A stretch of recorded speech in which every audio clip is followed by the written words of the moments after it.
Hello, one and all, and welcome to a Friday night discussion on Brideshead Revisited, a novel by Evelyn Waugh, written written during the close of the Second World War, I believe, published just after it. And I'm with my friend Dominus from the Churchill streams, who decided to branch out from studying Andrew Roberts's enormous 1,000-pager on Churchill to look at something much thinner. How are you, Dominus? I'm doing great, and yes, we are branching out. So I suppose this broadcast won't be 2 or 3 hours as the previous ones tended to be. But the reason I wanted to look at Brideshead was because I think it's I think it sort of paints a picture of I think it's one of the most important sort of portraits of England in the history of English literature in the 20th century. I'd say amongst other ones, but I think that one, I think it's very like in terms of, I guess, you know if you look at if you look at sort of the development of England from the days when the Norman kings to over the years, and representations of England in its literature, I think this is one of the most important ones. And because it was not actually that long ago, wanted to discuss it. Yeah. Yeah, so I came to this. I think before Parade's End, but I had gotten more engrossed in Parade's End first, and obviously I'm doing an analysis of that. Ongoing. There's one part left, and I'll finish it soon. I swear. I've done 4 out of 5 parts where I'm analyzing a mix between Ford's book and the HBO miniseries. But it's an interesting Venn diagram. There are crossovers, but there's also decent differences to them. This one comes later. It's written later. Waugh is of a later generation than Ford, and so his Oxford, there's no real Oxford or even Cambridge. There's allusions to it in Parade's End, but our main character Tegens has already exited that world, whereas Waugh, it's front and central, and it's also an Oxford distinctly of the 20s, like not of this pre-war era. So though the main tension is all building up and wrapping around the Great War and Parade's End, that's already happened, and we're a generation on, and the likes of Charles Ryder and Sebastian Flight, they inhabit already that post-war setting in the 20s. Their Oxford is that loose 20s world. So I thought that was an interesting one when I came back on it, the difference between the two. But you're right in the sense that though they're young and vibrant, there seems to be, obviously there's a level of decadence to those early Oxford days, right? Because we know as a reader, particularly in 40s onwards, the turmoil that's going to be in the British landscape coming up, and these are meant to be young men in the best positions in life, and yet they're kind of at the same time enjoying themselves in revelry, but also throwing it away. And in that sense, yes, you kind of experience Ryder through that world wariness. Yeah, go chip in there. Yeah, well, I think Evelyn Waugh, I don't know which edition did you read the first edition that came out, or did you read the revised edition that was republished afterwards with the preface by Evelyn Waugh? I read the Penguin Modern Classics one, I believe. I'm not sure which one that is. I would assume it's the revised. Yeah, I mean, the one I have is the revised, but there is I know those free Project Gutenberg ones you can find online. I found the original version. The original version was even more. It was written in an even more decadent style than the revised edition. And Waugh says that he says in December 1943, I had the good fortune when parachuting to incur a minor injury, which afforded me a rest from military service. And this was extended by a sympathetic commanding officer who let me remain unemployed until June 1944, when the book was finished. I wrote with a zest that was quite strange to me, and also with impatience to get back to the war. It was a bleak period of present privation and threatening disaster, the period of soya beans and basic English, and in consequence, the book is infused with a kind of gluttony for food and wine, for the splendors of the recent past, and for rhetorical and ornamental language, which now with a full stomach I find distasteful. I have modified the grosser passages, but have not obliterated them because they are an essential part of the book. And then he sort of goes on to say that, he says that, basically he wrote this in a state of reminiscence, melancholy reminiscence for the English country house, the destruction of the countryside. And then he said, but I didn't realize that we would have the National Trust, which would preserve all these houses. So some of that melancholy seems to have been unjustified in retrospect, which I actually disagree with that judgment. I think that was yes, the National Trust preserved the houses themselves, but I think the book is a lament for much more than just the countryside. And I think that's something maybe Waugh himself missed, because I don't know why he missed it. Or he could have felt pressured to wanting to, that could be a publisher going, like, you want to sell some books, like give people some belief in the coming decades. I don't know. But maybe I'm not sure how well formed National Trust would have been. There's certainly, the buildings are conserved, but the spirit that Waugh writes about is not conserved. So it is strange to give a shed to it. Again, maybe he was envisaging a more how do I say, familiar collapse of England, where the buildings themselves decay and are sent to ruin, rather than just the spirit being ripped out of it. But it's interesting. It's an interesting observation. There's also, I think, do you believe that there's this ghost of Huysman hanging over it, Huysman's Descent and Arabor?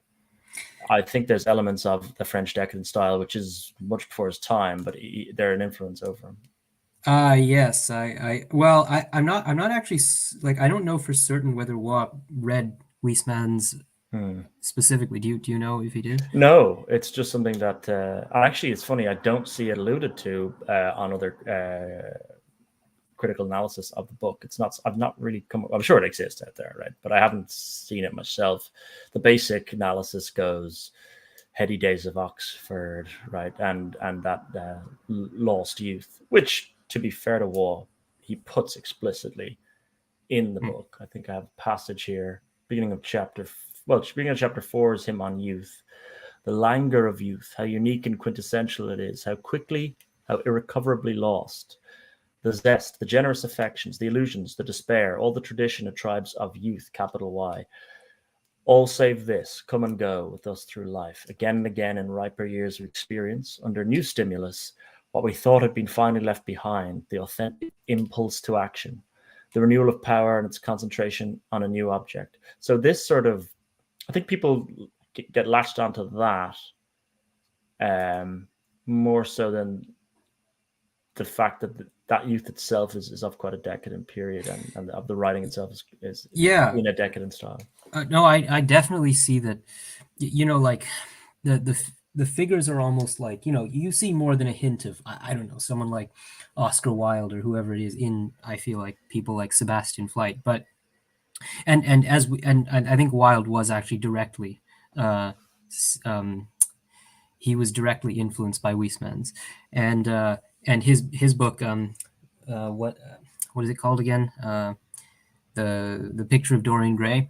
That one was a sort of like a direct reflection of Huysmans. And if I guess the similarities are, like, I think there are flashes of it in Brideshead Revisited, like the focus on, like, materials, like the silk ties or whatever, and the the different descriptions of wine and architecture in particular. I think the architectural decadence was obviously as an intentionally was the strongest note of that we got here, but it doesn't dwell, like, it still feels like the book still moves along at like it doesn't feel like it's slow. Like, I feel like with Huysmans, it's true. There's definite plot.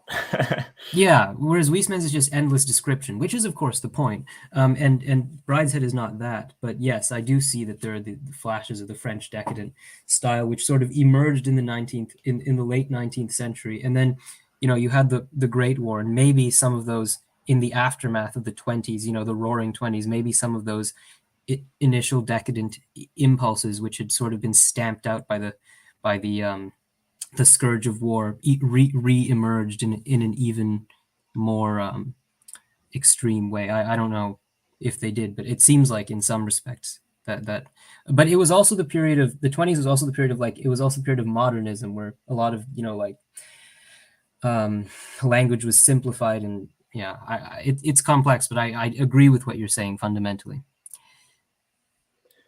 Yeah, I think it's also to note like Ford can lament in Parade's End certain pre-war teachings can represent that reactionary view, but Ford's did write it in the 20s, and his style is modernist as well. So there is still that modern current, regardless, seems to just take up the writers. But yeah, so the other thing about Weisman, though, is Weisman as a character also has a conversion to Catholicism, which was another parallel. Very important. Yes. And there's the Catholic thing is kind of at odds with the idea of the representation meant to be that of a pure English nobility. But of course, that's why they set it at Castle Howard, right? Because the Howards are famous Catholic family, Catholic aristocracy. So the flights are meant to be the Howards in particular, almost, rather than, and Brideshead meant to be Castle Howard in particular. And there's this illusion, right, that he is basing these characters off an amalgam of characters he himself, Waugh, had seen and observed in his time at Oxford. Yes, certainly. And I guess I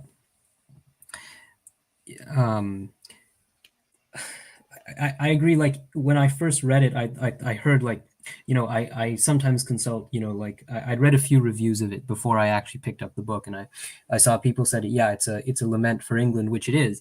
But you're right, like the basically the lens through which we see the decline of England, the decline of the English nobleman is a Catholic lens, which is aberrant. It's not the standard. The flights are not really the standard English nobleman. When you think of the standard English nobleman, you think of I don't know, like the Westminsters or the whoever it is. But I think but I think that only intensifies the degree to which, because Charles Ryder's Protestant. I mean, Charles Ryder is essentially this. He's like your classic, I guess, upper middle class Eton. Yeah. When upper middle was narrow and difficult to be upper middle, because he's as close as you can be. Right, he's getting into, I think it's hard. He's meant to be in Hertford College, Oxford, and Sebastian's in Christchurch. But upper middle, but pushing into the right circles, those elite circles. Indeed, he's not. The way some have presented it, it's not like rich meets poor or anything like that. It's basically aristocracy meets like just standard wealthy. Basically that's sort of what it is. And he still has servants and everything. But yeah, he's like your standard. I feel like a much more standard Englishman that you might see in the ranks of the the Indian civil service in the 19th century. You might have seen such a man. Whereas Charles Ryder is Charles Ryder, that's what he is. Whereas the flights are, they're deliberately flamboyant, deliberately aberrant. And I think that intensifies and enriches the picture. I think if they hadn't been Catholic, even if he had managed to introduce a Catholic strand into the novel somehow, if the flights hadn't been Catholic from the beginning, I don't think it would have been the same at all. Yeah. And I think that what they add as well, so some things that come with that to me really is they're sort of splendiferous. There's something to remove Ryder from an otherwise barren life that he would have felt he would have led. And I think at one point, I think it's Cordelia, it's one of the sisters that say like Charles's life is for beauty. And that's like the Catholic idea of it being presented towards you, and sometimes as a facade. I could tell as what side of the coin you fall on there, but it definitely strikes you. It is not iconoclastic. It's full of imagery. and so that it appeals to Charles. And there's also, that's the other thing, right? So you're moving through the 20th century. The lack of iconoclasm, it's not just iconoclasm he's battling against when Charles is searching for beauty. He's searching for, obviously the Catholic thing also mirrors a sort of rigid hierarchy and an immutability, which in the 20th century is an oasis. And that's why I think Waugh throws in things like the Rex Mottram, that's her name, the first husband of Julia, and he's like, he just can't believe he can just well, like, why can't I just marry her? Yeah, I was divorced before. Yes. And he just thinks he can wrangle a priest like he can wrangle a businessman in America, sort of thing. And Charles gets it when he sees Castle Howard, that there's actually an immutability and a reverence there. But I thought that's an interesting thing. And then the other thing, of course, not just beauty, but what comes with that is grace. And I think Charles is looking for grace in life against the 20th century of things being mass produced. And I think I was reading back through these passages, and there's one point at which obviously he's, right, just give anybody a basic idea. First half of the book is he's young, he's another graduate, and he's getting swept up with mainly Sebastian. And then he has to leave Brideshead. And the second part of the book, he comes back as a more mature man in his mid-30s, but he's already married to someone who's quite plain. And he actually describes her as, I believe I have it here, my wife's softness and English reticence, her very white, small, regular teeth, her neat, rosy fingernails, her schoolgirl air of innocent mischief, and her schoolgirl dress, her modern jewellery, which was made of great expense to give the impression at a distance of having been mass-produced. And it's like that word, mass-produced, stood out at me. He's fighting against that. Although I don't think his wife is not supposed to be like physically plain. I think doesn't he say at one point that he married her due to lust or something like that, and that was it? It's likely that happens off page as well. We come back to him, and he's in this relationship. Yeah. But yes, no, it's certainly. I mean, that's very striking. And I guess there's like I think this is the reason why there's a fundamental connection between like Catholicism and decadence. Like, I think there's inevitably something that is sort of indescribably beautiful about these about like the deep ritualism and the entrenched hierarchy of the Catholic ethos, which sort of it tempts these people who see, I guess they see everything else around them declining, falling, and entirely devoid of meaning. They don't really have the strength to forge something new, but they feel as if they can fall into the lap of the Catholic of these I guess of the decaying institution of the Catholic ethos and just sort of lay there in the blood of Christ as their society falls. I think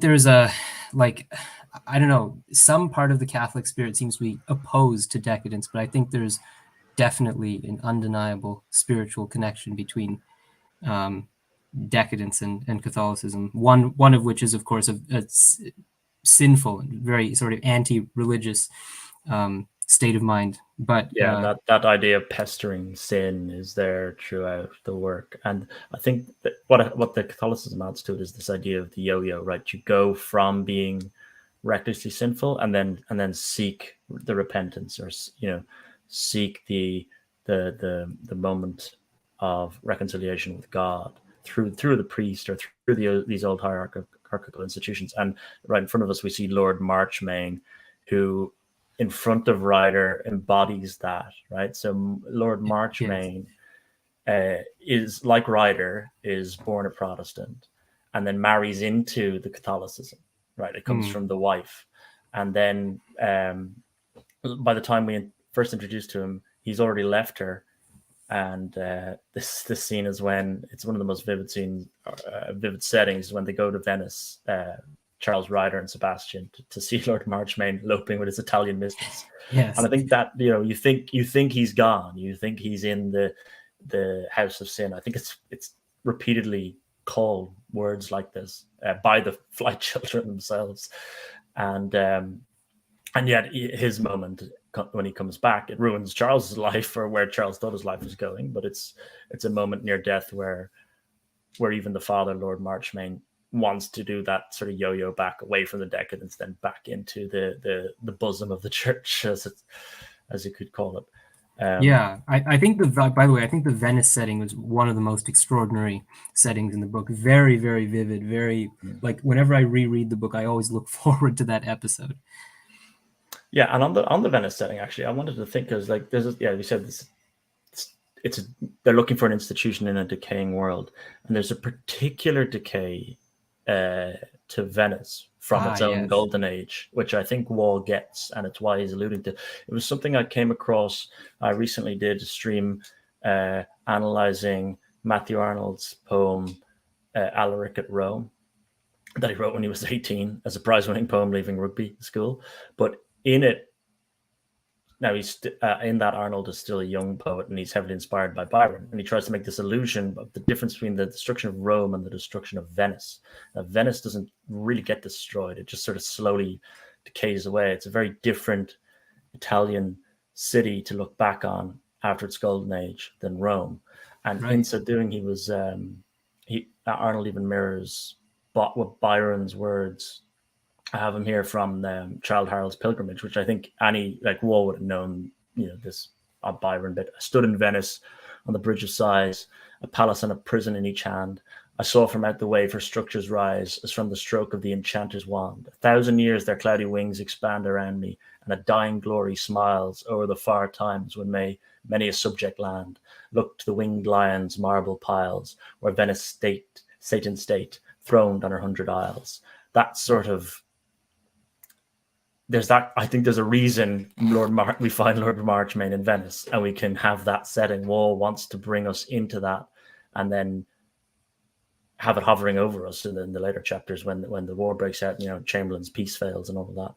Oh, that's fascinating. I hadn't caught that aspect of it. That's an exceptional insight, actually. And I guess it's even mirrored. I'm not sure if they knew of this in the 20s, in the 40s when he wrote it, but it's even mirrored by the literal physical degradation of Venice, right? The sinking into the water, that sort of thing. Oh, interesting. So, I'm not sure. There's some other settings. I mean, the Oxford setting, I don't know if you have anything in particular to say about it. I do. So I really liked, the first, here, I'll pull it up.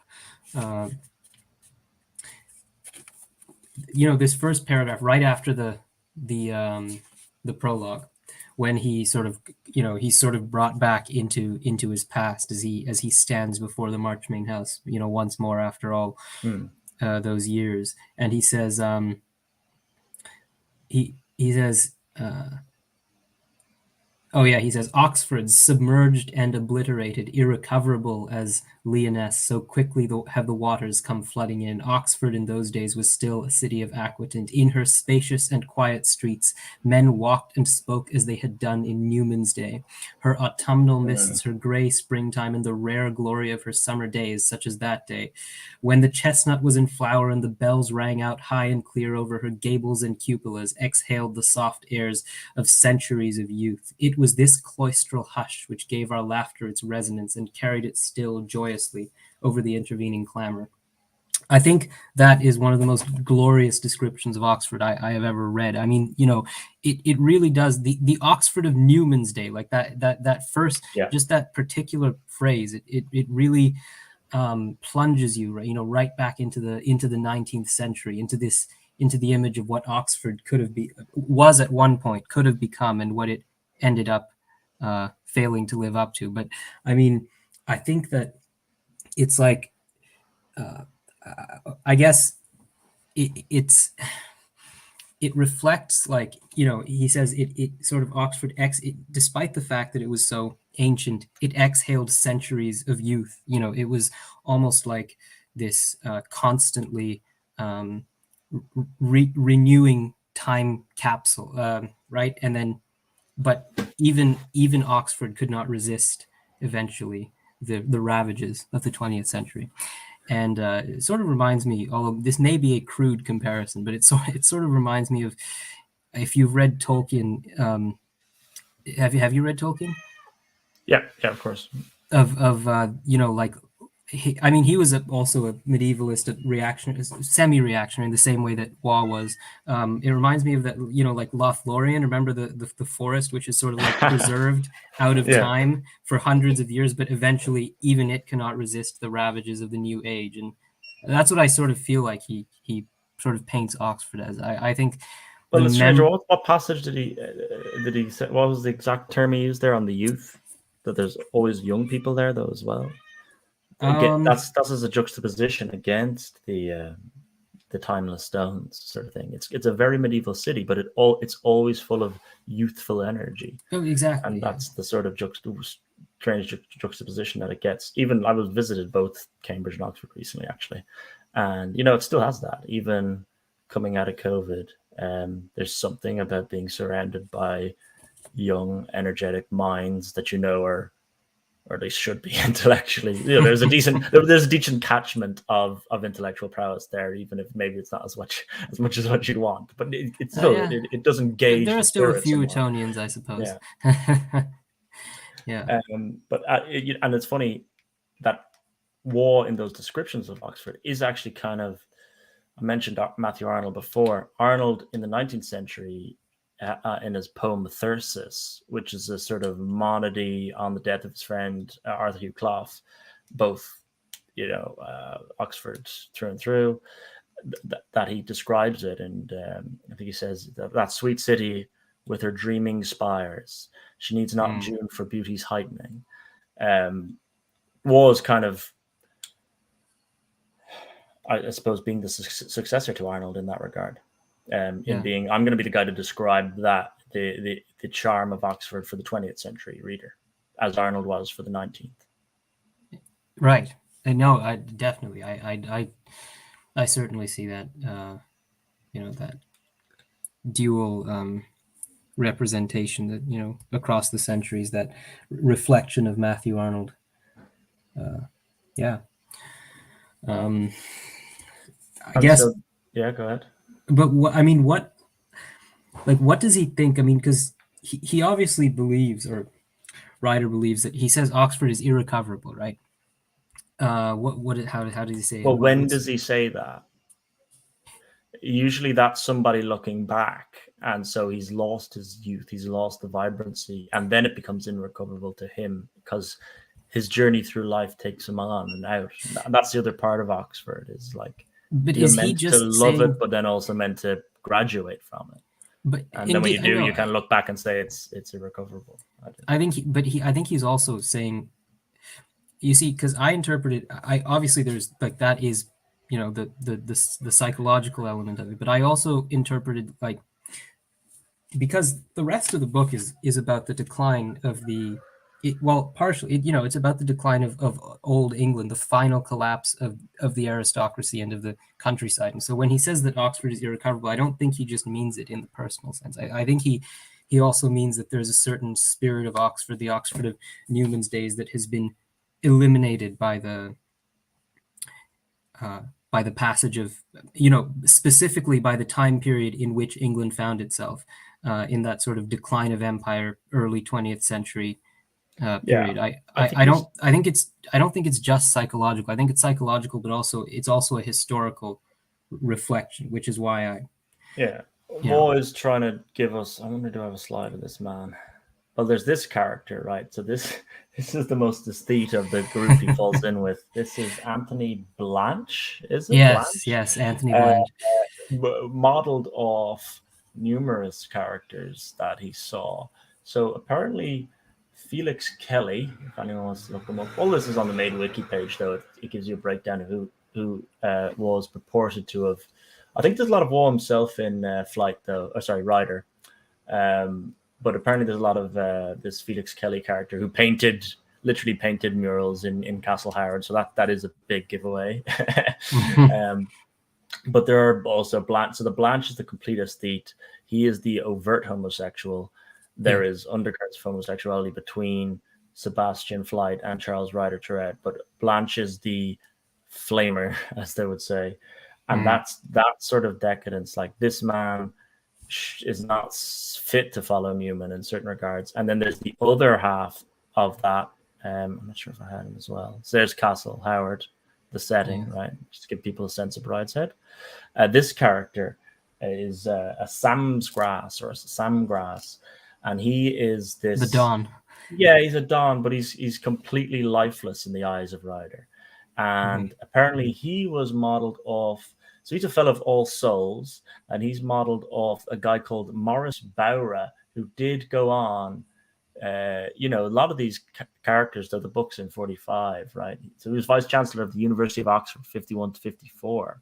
And he doesn't die till 1971, Morris Bowra, who the Sam's Grass is modeled off. And I think Waugh is meant to poke fun at these guys because, you've got the outrageous decadence of Blanche, and he has this lisp and he has this stutter, and every scene you see him and he's about to fall over on a chaise longue or something. And also extraordinarily cosmopolitan, not truly English, as he's is himself very much eager He's a to point party out. man. Yeah, he could fit right in a Gatsby party. Yeah.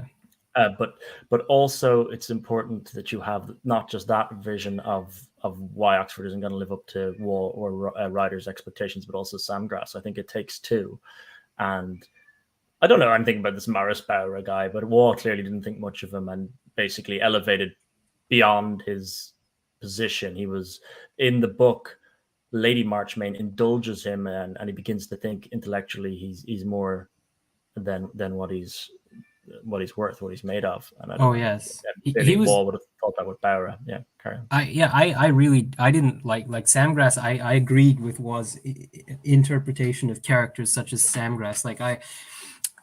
Like he appeared to me as a very sort of like a sententious and arrogant but small man with a and that's of course how he was meant to be portrayed, and I really disliked his character quite a bit.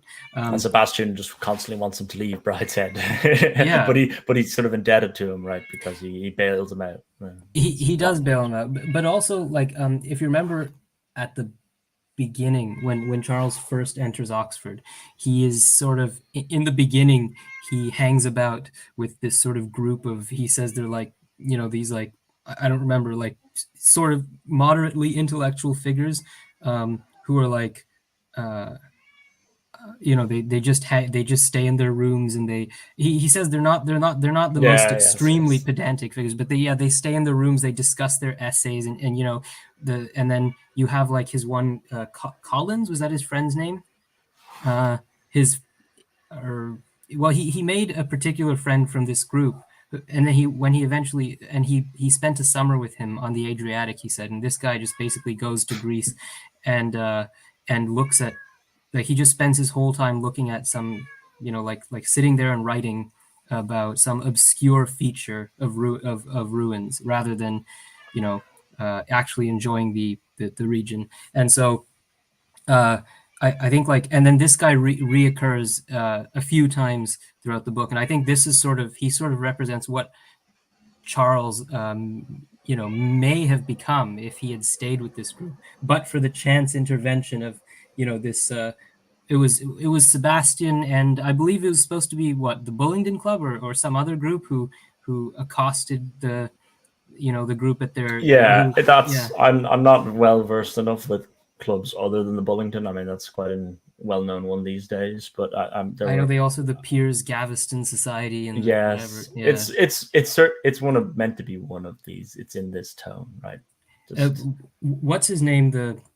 His wife's sister, Charles's wife's wife's brother. Charles's wife's brother he's like meant to be sort of the classic, arrogant, bluff Englishman that I think he's actually meant to be a Bullingdon Club member. What do you remember?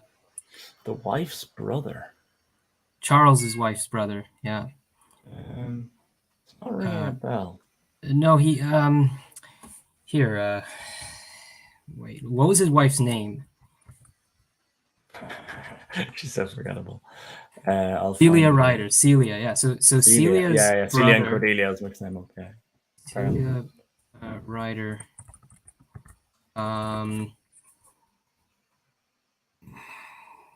Mulcaster, Boy Mulcaster. Oh, you found. Oh, Mulcaster was. I didn't realize that. Yeah, Mulcaster comes in every now and then. Yeah. There's no intellect there. He's sort of a boisterous. He's the boisterous bully. He's like the almost reminds me. It's slightly of how people write about Boris Johnson in his university days, basically. And he is like another archetype of that member of the English aristocracy, and he's also Protestant, so he's a more typical representation of that. And I guess all of these characters are archetypes, but they're infused with their, they're not pale archetypes. They're archetypes infused with individuality and verve, which makes the capsule so interesting. Yeah, I would agree with that. I guess he attempts to drown, or he does that classic thing where this was actually done where they would the more rough housing types would sort of take the types that they saw as homosexual, and they would sort of douse them in the fountain or whatever. And they did this to, it's alluded to, Anthony Blanche alludes to it many times, and he sort of, but it's only hinted at. It's not fully sort of set out. I think that was an interesting texture that they added to it. Yeah, and I don't know if you stand anywhere on the Charles Ryder Sebastian thing of like how intimate that relationship. Well, I don't think it's meant to have been entirely platonic. I think there were some original interpreters, rather stuffy sort of old literature professors, who attempted to sort of cast this as an entirely platonic. It's clearly not, but the fetishization of the perhaps somewhat homosexual nature of their relationship by subsequent writers, ever since the 60s and whatever, has been excessive. Like to make this now this has become one of the staples of quote unquote gay literature, and queer fiction. Imagine Waugh's reaction to that, right? Yes, I think as you say, the characters emerge out of the settings, like sort of sprouting out of the ground, sort of thing. It's not, whereas that never happens, in queer fiction or something. You've written that character to be that certain. They don't seem to emerge from the setting the same way like Sebastian Flight can emerge from the setting of Oxford. Yeah, this Etonian and Oxonian, homosexuality was it was sort of a feature of the public, an unspoken feature of the public schools. I think even during the 19th century, it just happened, and then people, rather in the manner of prisons, and then people, once because there were no women around them, and then once they sort of graduated and moved on, it wasn't like, this wasn't just like they I guess they matured in the English sense, like that's how the English would have seen it. This is what these were, boyhood fantasies, and now they've matured, and then they would go on to find wives and have children. Everything would be perfectly normal. So that's like the setting of it, and to fetishize the homosexual aspect, it is a complete misrepresentation of and distortion of everything that Evelyn Waugh was trying to convey. Yeah, and also part of the ineluctability, charisma of Sebastian has over Ryder isn't just Sebastian, right? It's Flight, it's the surname, it's the hierarchy, it's the castle. Right, definitely. And that's why he can, in later life, be so enamored with Julia as well, because she comes back to him. And I don't know if they have anything to say on that. Like, the plot of the book, I think it's quite clever the way he has the second wind, so to speak, and the second chance, and then it falls apart again, because I don't know. I think it would lose a lot of its charm if it was simply Sebastian slipping away from him. The fact he gets the Julia chance of redemption, but then the hard approach of death, right, with Lord Marchmain literally dying, hits him. He doesn't get to have his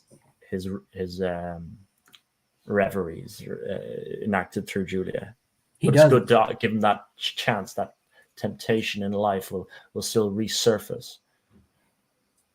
And I guess it's good that we've come to this point, because I was going to say another setting which was not as obviously ethereally pulchritudinous or anything like that, but another setting which I thought was intriguing, definitely, and again, I think it's one of my favorites, is certainly the cruise ship, right? When he meets Julia, and that whole period of his affair with Julia, and when his wife gets sick and everything, I think this is, like, again, one of the most essential, clearly one of the if you take the Oxford setting, the perhaps the Venice setting, and the cruise ship setting, I think those are the three most essential. And then Brideshead itself, of course. Oh yeah, of course. I mean, those are the four different. Yeah, that's what I'd listed out as well. I think the cruise ship is as important as the others. Yeah, and I think the cruise ship is fascinating, because he's just come home from a period in South America where he's paint. Oh, by the way, so he becomes a painter. For those of you, I just to mention that. So he becomes he ends up dropping out of Oxford, actually, before graduating and going to art school in Paris. Yeah, I would like to reiterate: read the book. It's quite thin. It's not a sprawling epic. It's a concentrated read. But it's also quite light. It's a lot of dialogue, but it's well written. There's passages that stand out. And also watch the 1981 television series. Yeah. Oh yes, definitely watch the television series. Extremely with important. Jeremy Irons as Charles Ryder. Yeah, his voiceover is probably the best. The sort of combination of languor, but clipped English seriousness. But anyway, just watch it if you haven't. But anyway, so Charles at this point emerges from South America, the South American jungles, the wilderness, the Aztec wildernesses, and after having painted these new paintings, because he was an architectural painter, then he decides to branch out and try his hand at natural settings, I think, right? And so he comes back and he meets his wife again on the cruise ship, but things obviously don't.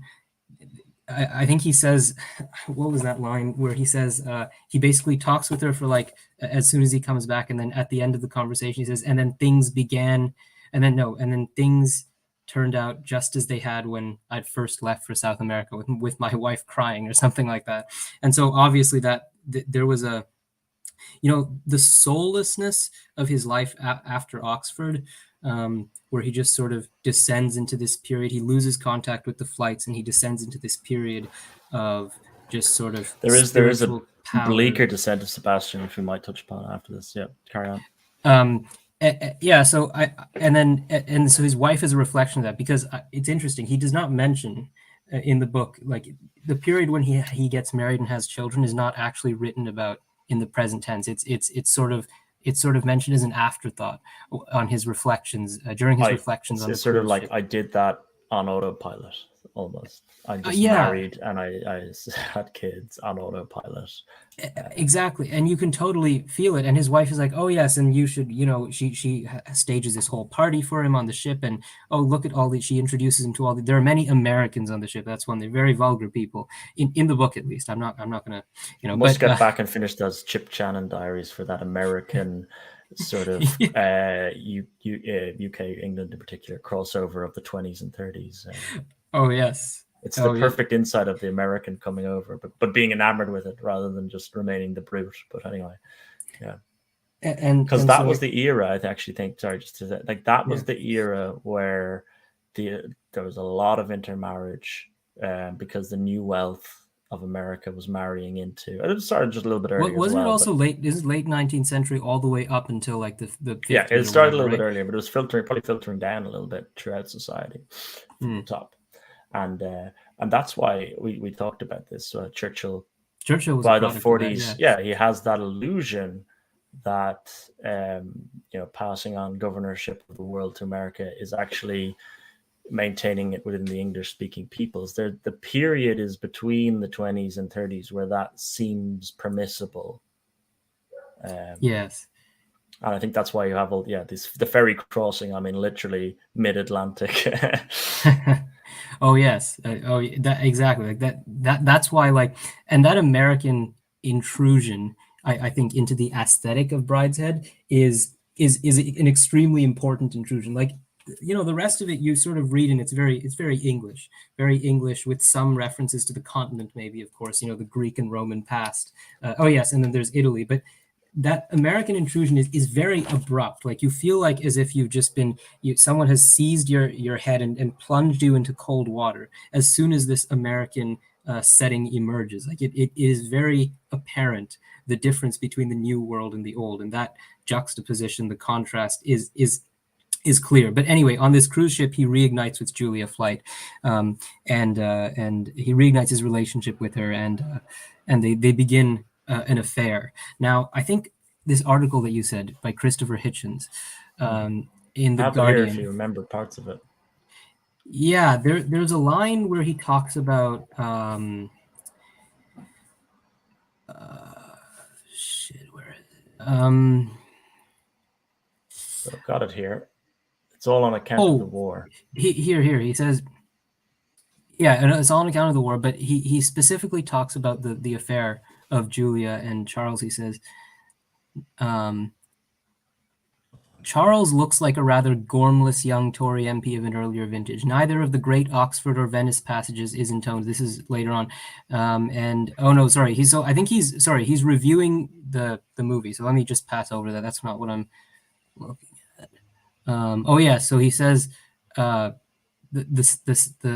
sex scene between Charles and Julia in the book, as compared to, so he says that in the 2008 movie, he says in the 2008 movie is made to look like very hot stuff, whereas it is celebrated among readers as well as by Waugh himself as one of the most unsatisfactory moments of copulation ever committed to paper. Like, so even though there is a certain like, I can't find the actual passage, but it sounds very transactional. Like, oh yes, this is, he describes it in terms of, like, I don't know, renting a property or something very odd like that, getting and so, like,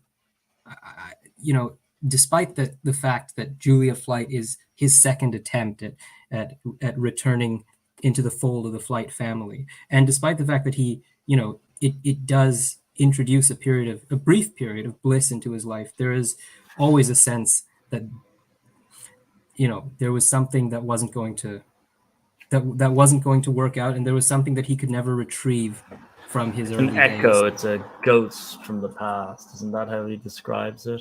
It is, yes. I think there's a great description when at the start of, so again, Catholic element.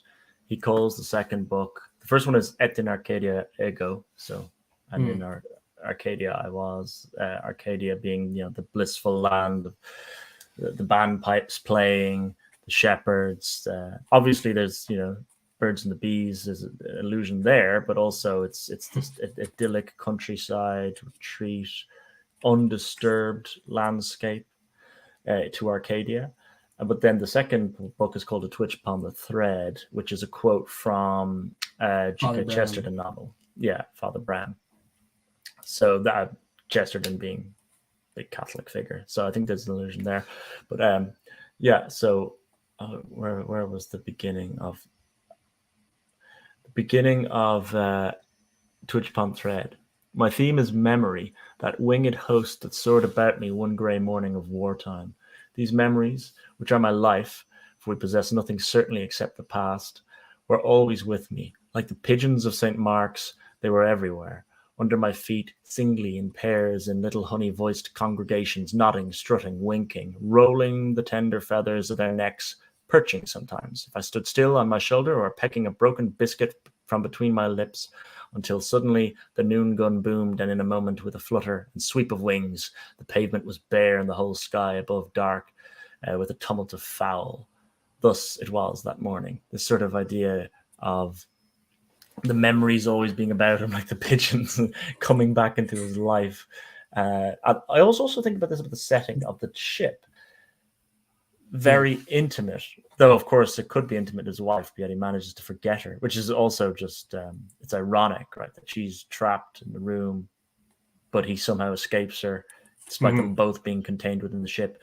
You need to have the containment, because in the containment that you have characters in a confined space, they do, they tell stories to each other, or they let secrets go out to each other. And I think he gets filled in on what happened to a lot of people in the meantime with the flights. And I was thinking about this. It almost goes back in the goes back to in the Middle Ages literature, right? So that discrete setting where people can't escape. You've got Boccaccio's Decameron, where they're in a country retreat trying to escape the Black Death, and he's telling loads of different stories. So that's the story. You either have the story element, or you have the confined secret element, which is like Petrarch's secrets. I thought that was an interesting setting to do that. I was also thinking, how could you couldn't do that nowadays, almost, because you're constantly connected. No. So you can't find yourself in that confined space. Maybe you could lure with the storm and have everyone's connection off, but it's more difficult to obtain. Yeah, that's what I thought of the ship setting.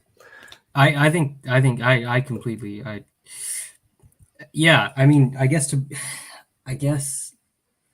to bring it back to Boccaccio, and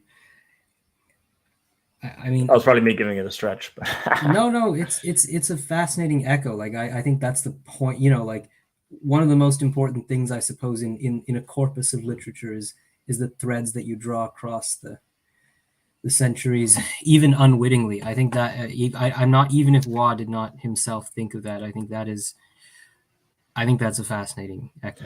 Yeah, and other echoes. Sorry, just you said the stuffy people tried to play down the homosexual element of it, but there were I saw someone was saying it was an illusion, like it's a Victorian, it's a sort of Tennyson to Arthur Hallam, or it's which again is actually trying to be seized by queer fiction, though I don't agree with that one. Yeah, I agree with you on this one, but I'm not on the Tennyson one. I don't. But or in a Dickens style on the Pip and who's his best buddy in that? Herbert Pocket, right? Great Expectations. There's lifelong companions, sort of rogues. I don't quite buy that, but it was a nice. I think there's elements of him trying to do that, but for the 20th century, for the world. So between men and certainly. So I found the passage. So this is what I about the scene. So it says, "In that minute, with her lips to my ear and her breath warm in the salt wind, Julia said, though I had not spoken, 'Yes, now.' And as the ship righted herself and for the moment ran into calmer waters, Julia led me below. It was no time for the sweets of luxury. They would come in their season with the swallow and the lime flowers. Now on the rough water there was a formality to be observed, no more. It was as though a deed of conveyance of her narrow loins had been drawn and sealed. I was making my first entry as the freeholder of a property I would enjoy and develop at leisure."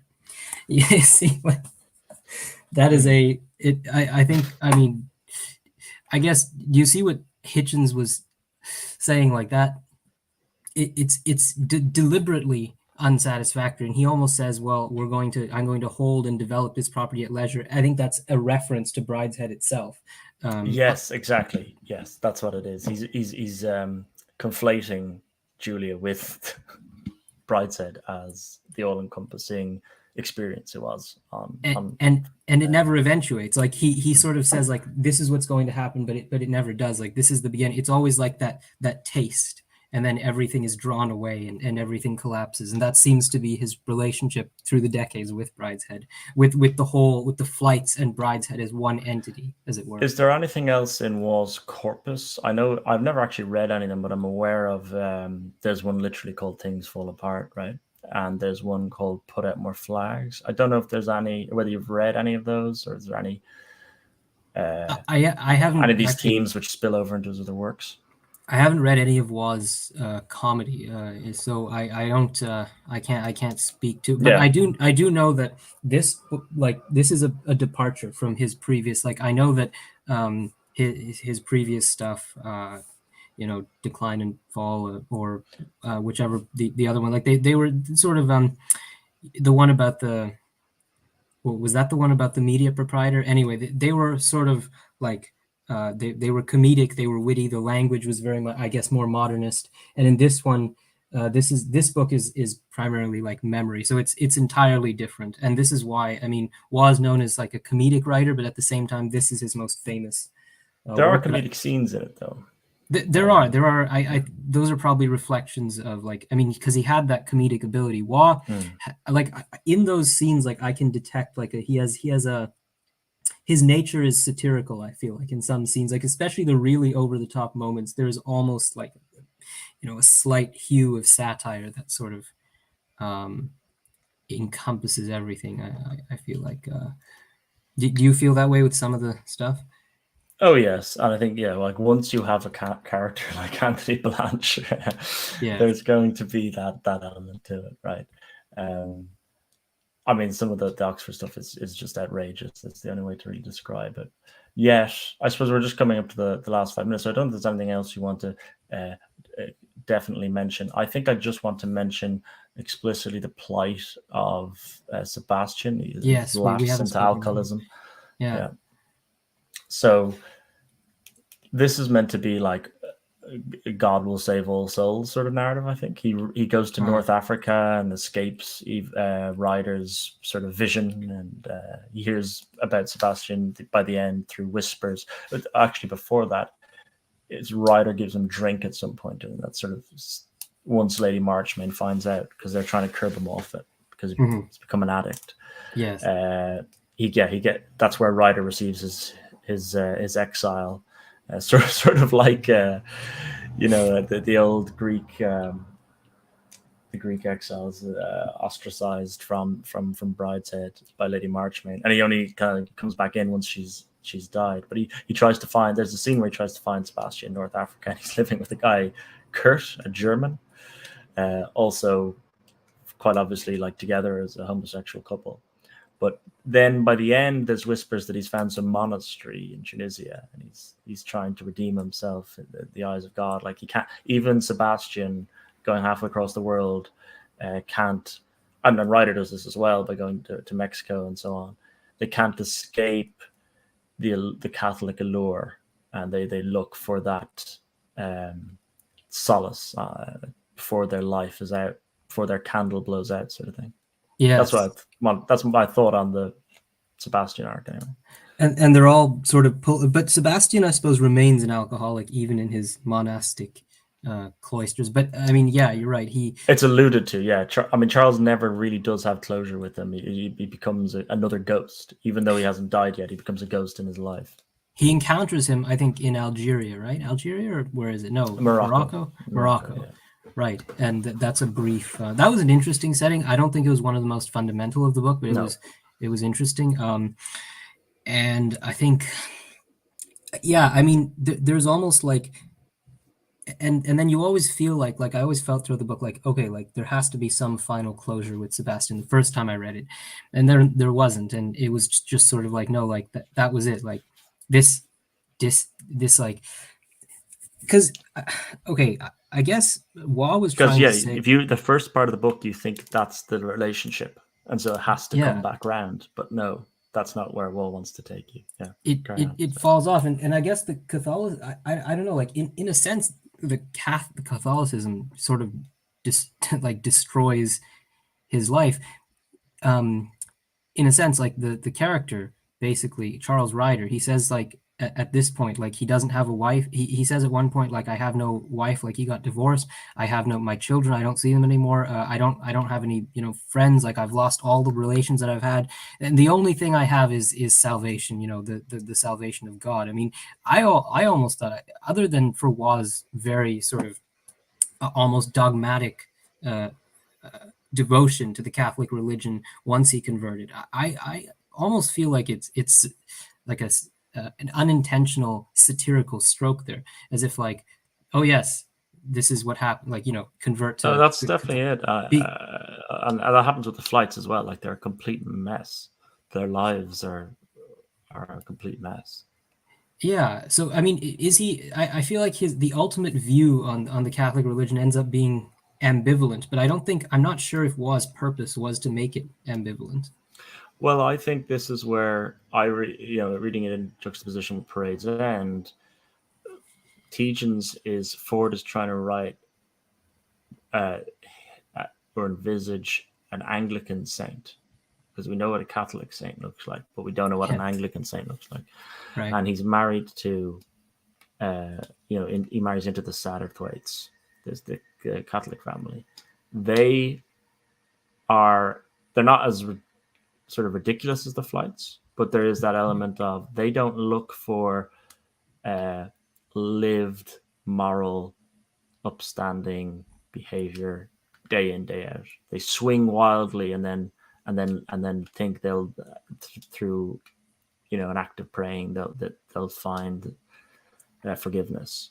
But rather than Tietjens is like every day I need to live it. So Tietjens is more purely Aristotelian idea of virtue, whereas the Catholics kind of in that English setting of early 20th century lurch from being completely debauched to then being very strict in concentrated times and trying to undo in that small concentrated time the larger time where they were, as I said, debauched.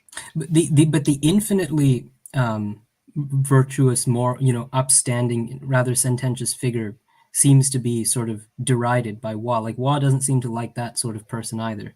So like he doesn't, he seems to think that those are the types of people that are just completely uninteresting.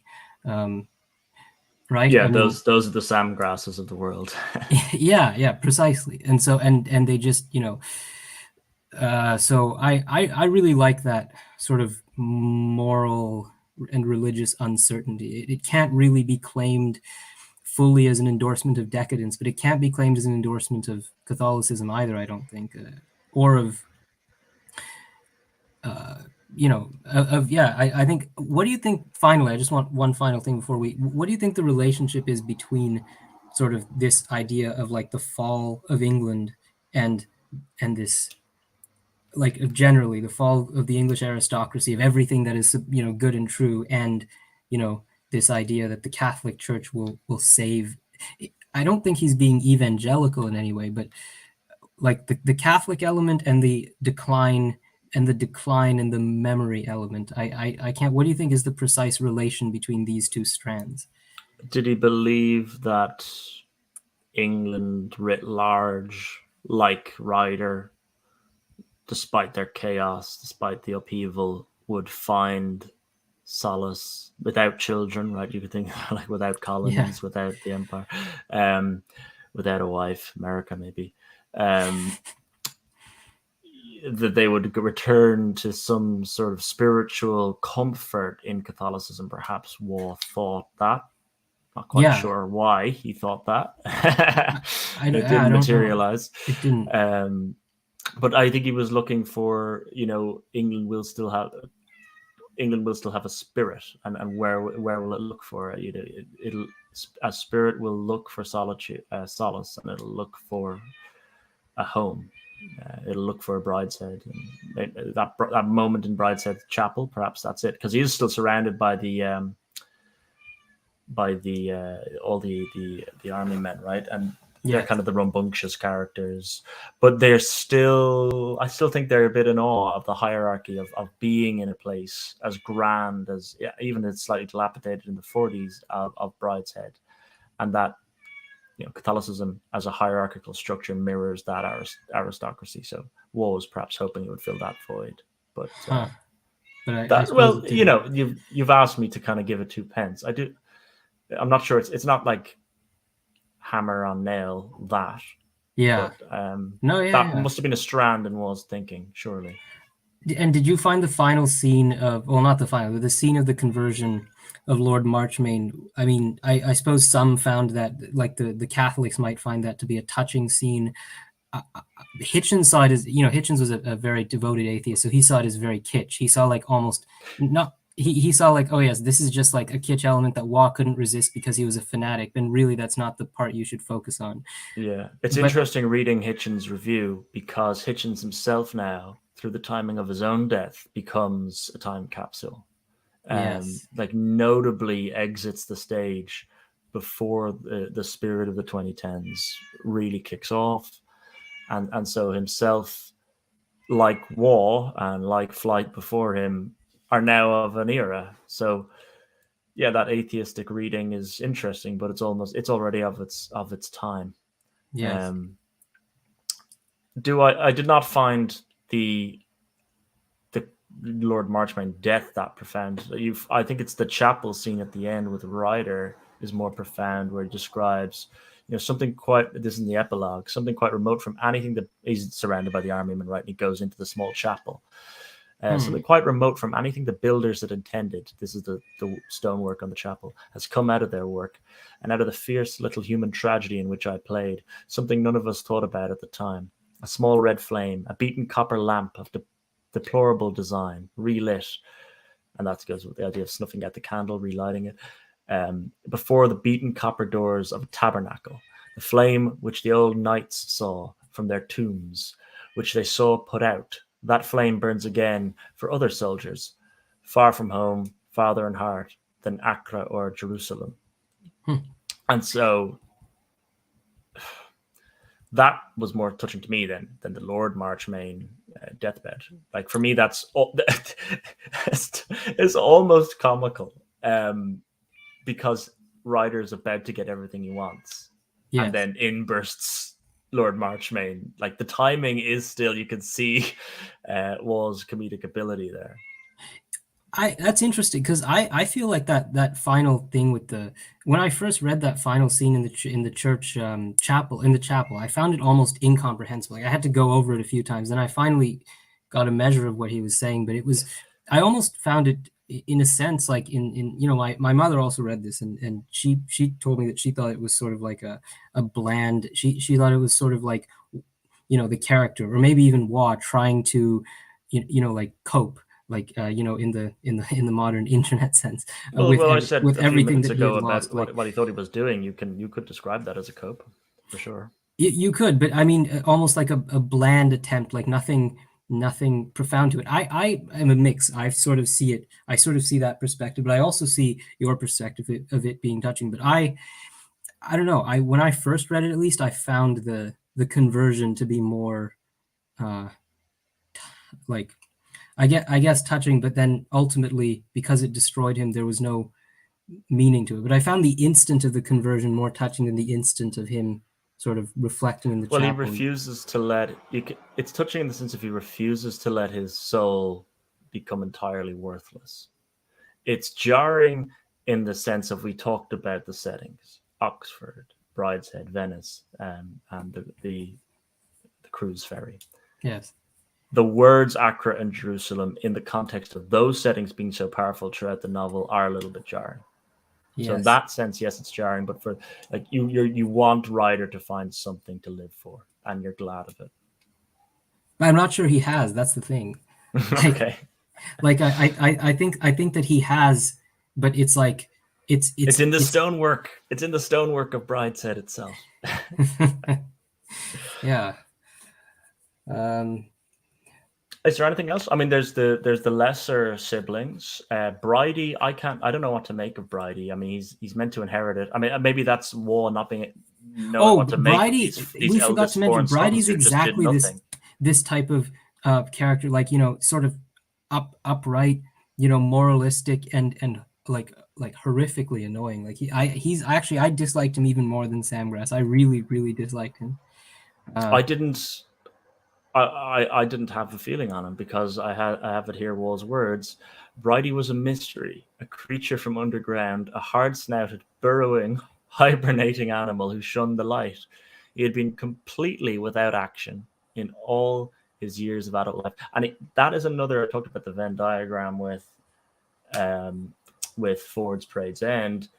There are echoes between Bridie and Mark Tejan's, Christopher's elder brother, right? The eldest born person who's meant to inherit something and yet has no personality. Well, I actually think, Mark Tejan's probably has more of a personality than Bridie, but compared to Christopher or some of the other characters, he's just going by the beats. And it's like, well, it's the land is yours to inherit. Groby was Mark's to inherit. Brideshead was Bridie. I mean, Waugh doesn't even give him a proper name. He just calls him Brideshead for the whole thing. Yeah, we don't even know it. We just know him by the diminutive of his title. Yes. So I thought that was interesting. It's interesting, he did muster up some feeling in you, because for me, he was just a bland nothing. And as I said, a mystery He was as to why you would let it all just pass you by. I thought, but the fact that like he was so bland, he would let it all like he wouldn't descend into the deep degeneracy of Sebastian, but he also wouldn't ever do anything particularly great. And so he was just this he was this gray figure, but at the same time he was like excessively like I feel like I always got the sense that he thought quite a bit of himself, even though he hadn't done anything noteworthy. He hadn't had any experiences worth speaking of. I mean, wasn't he like a virgin until, he finally He marries marries this some older woman. Yeah. some ghastly older, like almost like she reminds me of like this very um, sententious, almost like petty bourgeois type of, just very Okay. vulgar.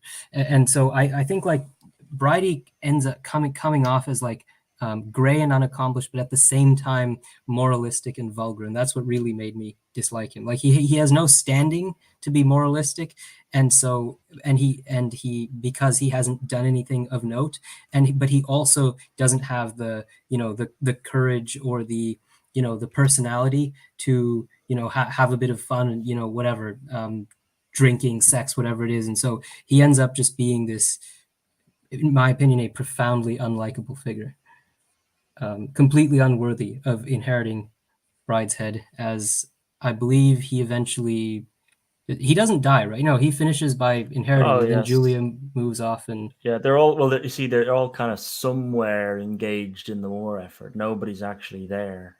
oh yeah, they say they're in Bar Jerusalem or the old something, right? granny, I believe, is the only person or the old nanny, The nanny, yeah. yeah.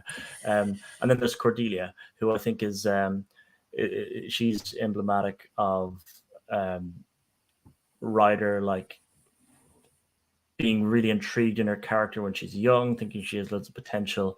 And then I think the most famous line is like, "It hurt to think of Cordelia growing up quite plain." She grows Yeah, up to be a nurse now in the Spanish Civil War, and by all accounts, it's an exciting life. But for in Ryder's imagination, she should have become something better. there's a brutal line.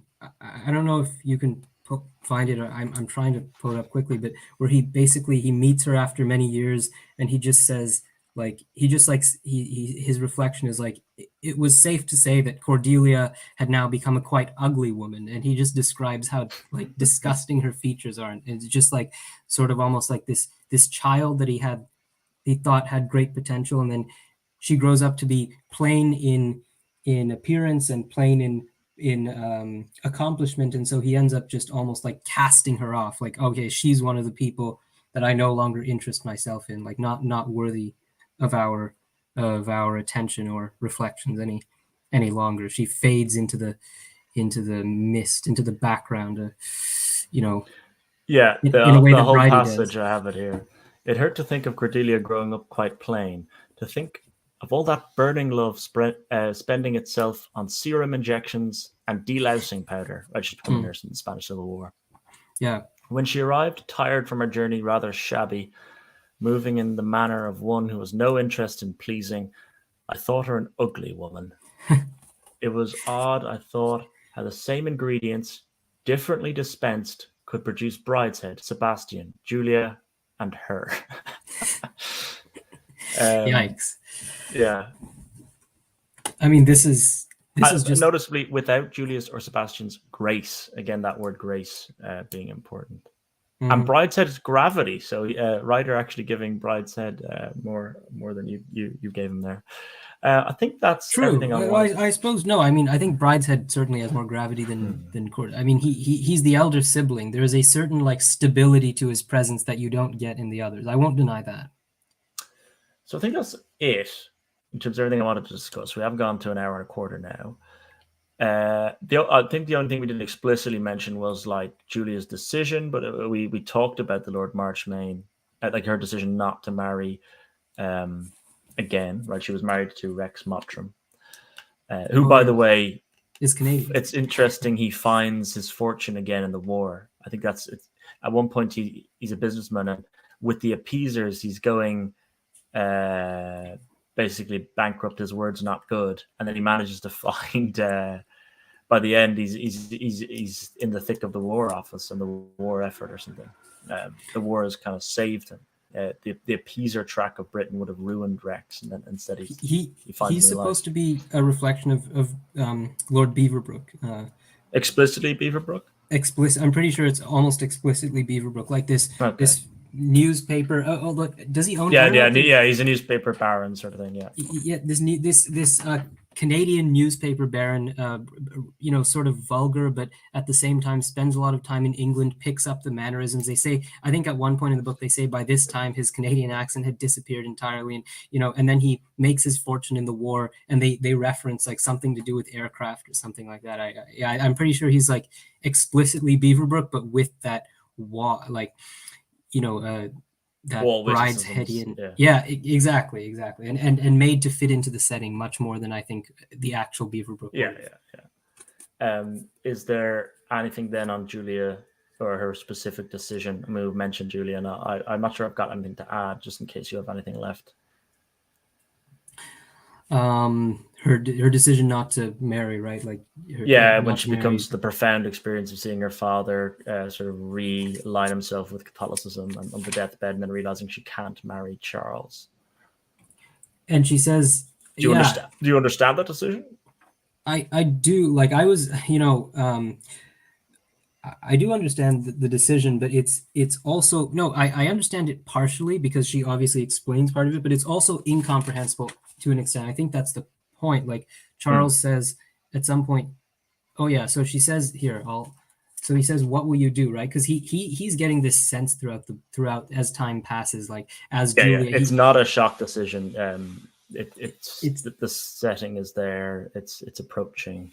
It's hinted at, like he even talks about like he feels at one point there's like an avalanche coming, and then at the end he says the avalanche is coming. So he's and it starts with like how him and Julia initially rejected Catholicism, and then he starts making all these atheistic objections to it, and then she objects to his objections, and sort of they build up to this point when her father converts, and then she says, I knew, and then he says, what will you do? And she says, just go on alone. How can I tell what I shall do? You know the whole of me. You know I'm not one for a life of mourning. I've always been bad. Probably I shall be bad again, punished again. But the worse I am, the more I need God. I can't shut myself out from his mercy. That is what it would mean, starting life with you without him. One can only hope to see one step ahead. But I saw today that, and then so she goes on. And then at the end she says, now we shall both be alone, and I shall have no way of making you understand. So I think, like, you're supposed to, her mindset is supposed to be to an extent impenetrable. And Charles, of course, says, I don't want to make it easier for you. I said, I hope your heart may break, but I do understand. So I think he understands only because of like, I think he's also been coming to this moment, but I'm not sure that he ever. No, it's interesting. He says, in response to that, I hope your heart may break, but I do understand.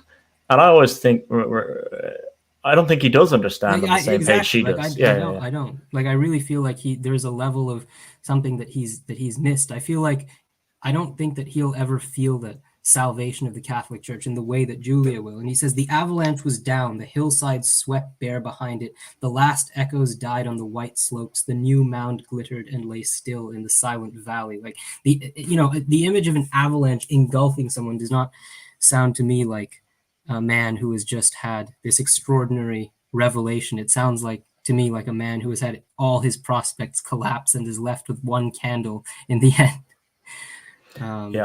I think his is not going to be the life of the delusion to the life Julia lives there, which is the life of, we're trying to say, the life of that first half century English Catholic, where you are tethered to the church, but it's with like an elastic tether, right? So yes, you can stretch it, but the more you stretch it away from the center point, it's going to recoil back with increased speed, sort of thing. And Julia wants to have that. She'll be punished, right? So she's going to have these times where she's stretching away from the center, but then the elastic tether will recoil her back in, and she'll have that moment of repentance, I suppose.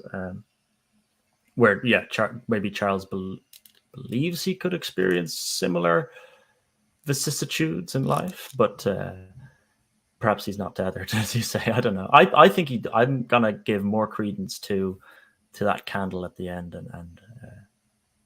and say my boy Charles has some anchor there at the end. Yeah, I know. I think he has an anchor. I just think it's a meager. I think it's a meager one. I think he'll always feel lost and empty to an extent. I don't think that. I don't think that what he has found will ever fill him with the same sense of. I don't know, like the same aesthetic sense of fulfillment, and like I don't. I just don't see it as credible as you do, but I don't deny that it's present. Like I don't see it as complete. I don't think he's just faking it. I just don't see it as very strong. Okay, I think we've covered good ground there. Mm-hmm. We'll wrap it up there for now. Hope everybody enjoyed this little discussion, this little exploration of Brideshead Revisited, and yeah, hopefully we do another one again soon could be on numerous subjects, usually with a historical tone. Yeah. As I said, what we're hoping to create some sort of tether ourselves that we can recoil back to. Yes. So till the next time, guys. All right. Till next time.